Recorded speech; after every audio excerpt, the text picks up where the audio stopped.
If you're looking to take sleep hygiene to the next level, some people use red light bulbs in the evening to encourage their natural sleep cycles to occur. Think of it like getting in touch with our ancestors. They obviously didn't have electricity, so they would use fires or candlelight in the evening.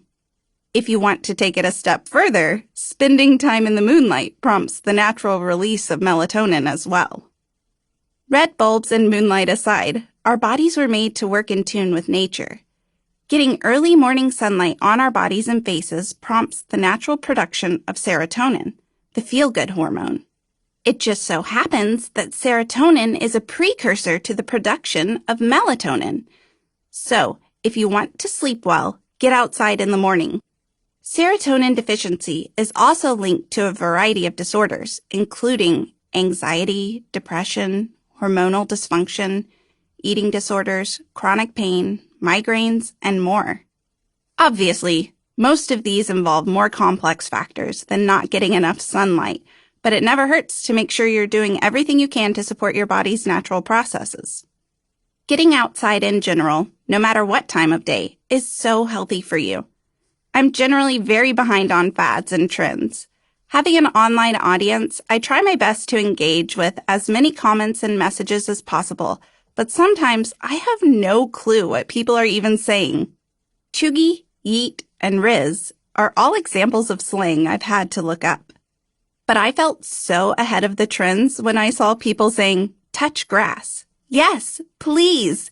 If we could all get outside and touch some grass, preferably grass that hasn't been treated with any herbicides, insecticides, or colorants, I know we would be better for it.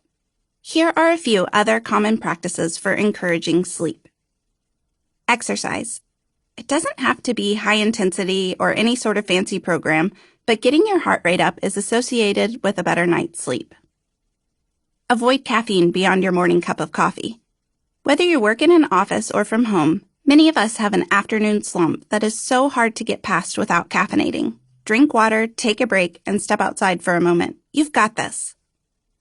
Make sure your sleeping environment is comfortable. Get blackout curtains and choose to sleep in the quietest part of your home.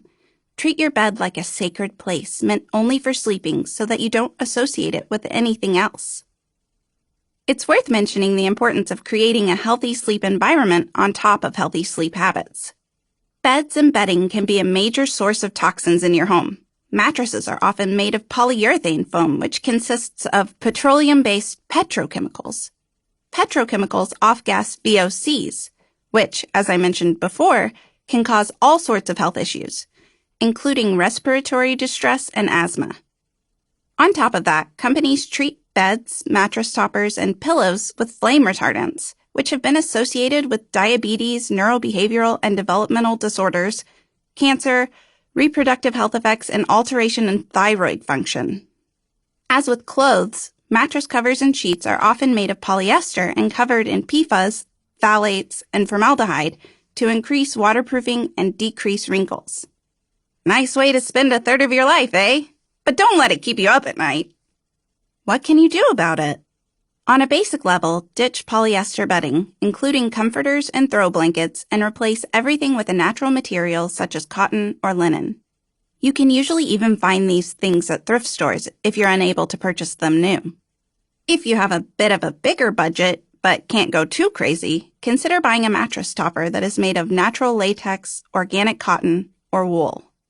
If you have massive amounts of money to spend, buy organic cotton everything and an organic wool mattress stitched into an organic cotton cover, and send me pictures so I can live vicariously through you.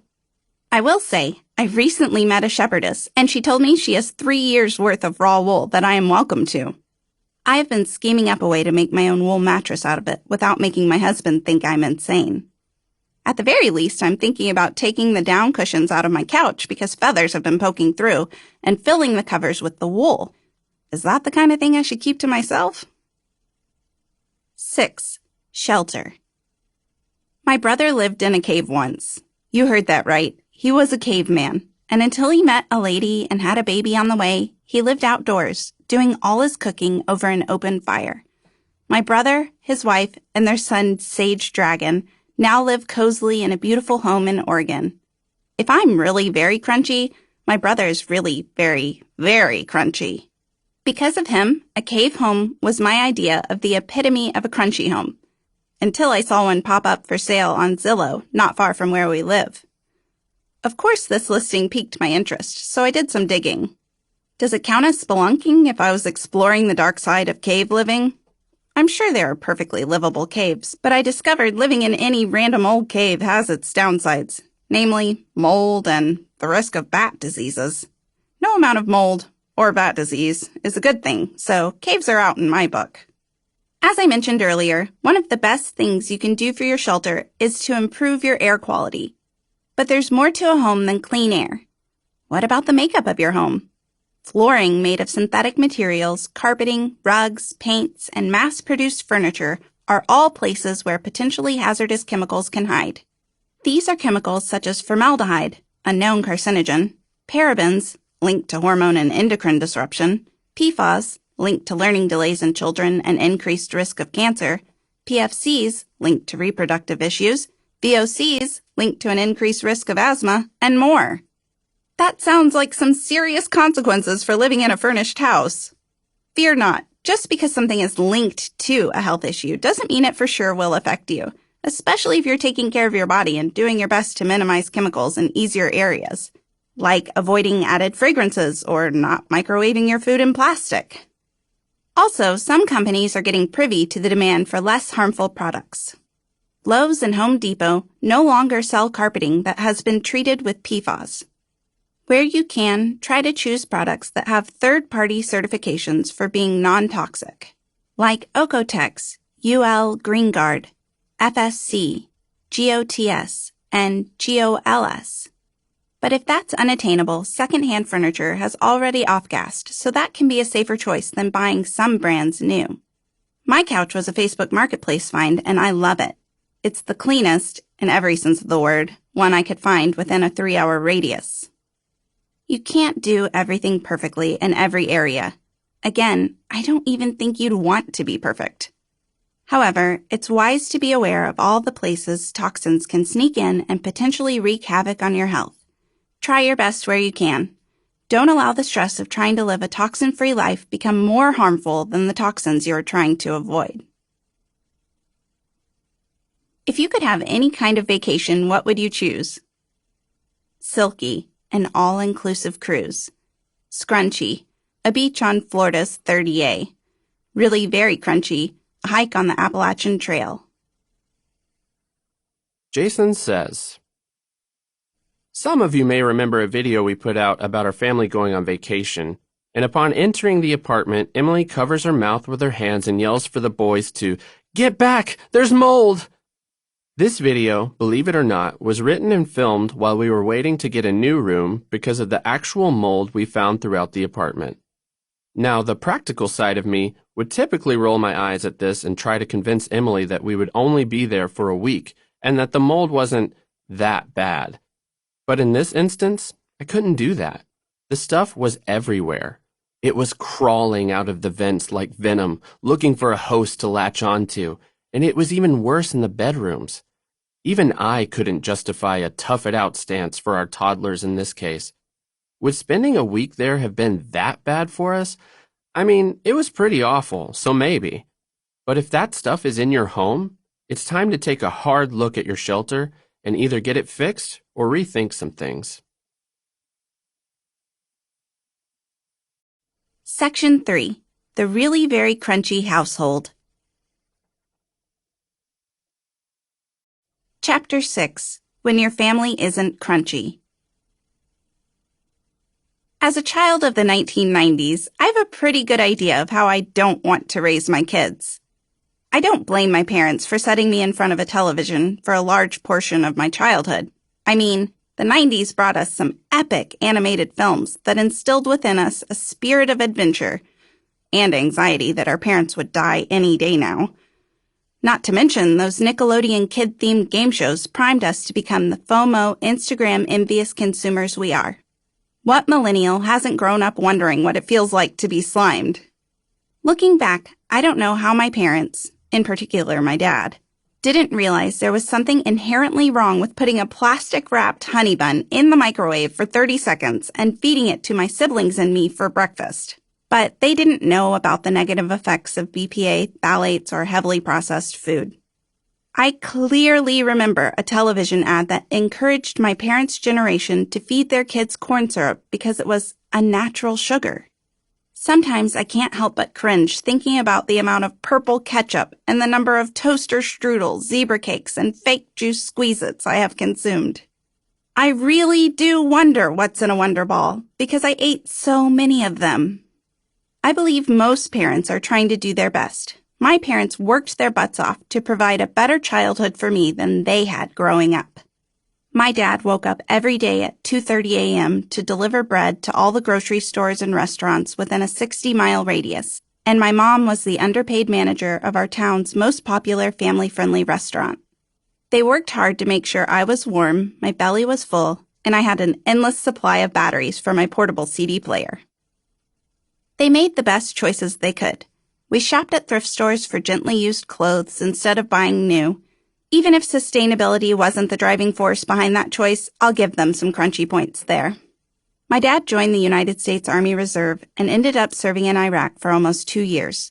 And during that time, my mom ditched our microwave because she read a chain letter about how plants died when they were watered with water that had been microwaved.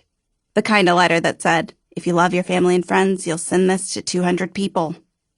While most everyone is trying their best, not everyone cares about polyfluoroalkyl substances, PFAS, nor do people like it when you start pointing out all the ways they're poisoning themselves and destroying the environment. Whether we are talking about your partner, your parents, or your kids who are preteens and set in their ways, it's unfair to expect them to see things your way right away. The most important thing for you to remember is to talk to others the way you would want to be talked to. In his famous book, How to Win Friends and Influence People, Dale Carnegie says, "Success in dealing with people depends on a sympathetic grasp of the other person's viewpoint.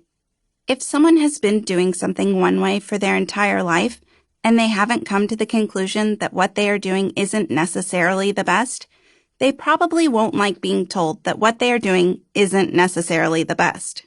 It's important for you to have grace, understanding, and patience for them to come around." Making healthy choices involves things that every single person does: eating and drinking, using products on their body and in their home, wearing clothes and sleeping, so basically every area of life. Brands spend billions of dollars each year to ensure that their customers are loyal and happy. I don't know about you, but I don't have that kind of spare cash to convince my family that they should buy into my lifestyle choices. It's nearly impossible to embark on the crunchy journey alone if you have a family because your decisions will inevitably affect them. So what do? Pick one person at a time to whom you will bring up one concern at a time and hopefully some solutions. Obviously, it has to be at the right time and not when someone is feeling vulnerable, like when Amy schooled me on the hand soap. I think the best place to start is with your spouse or whoever you share your living space with. Whatever you do, don't make the same mistake I did and start the conversation with Little Debbie Christmas tree cakes. Those things have a cult following. Your audience won't care that artificial flavors is code for lab-made chemicals with actual names like methylcyclopentanolone, diacetyl, 2-methoxy-3-methylpyrazine, and benzaldehyde. Christmas tree cakes signal the changing seasons and the very joy of Christmas for some people. If little ears are listening and you would like to keep the magic of Christmas alive, skip ahead 15 seconds. I'll pause for 5 seconds for you to do that. Christmas tree cakes, you are basically the person who tells children Santa isn't real. We didn't even do Santa with our kids for the very sake of never wanting to be those people. In short, don't start to inspire change with what a person loves most. Unless it's cigarettes, then please convince them that those things are awful. Hopefully your person is open to listening to what's important to you. You don't have to make all the changes all at once, especially when doing so affects another person. Start with things that make a huge difference with very little sacrifice. For example, filtered water is a hot topic in the crunchy community.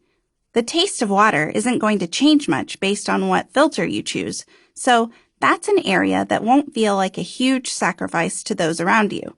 But drinking water is an important thing you want to make sure is clean.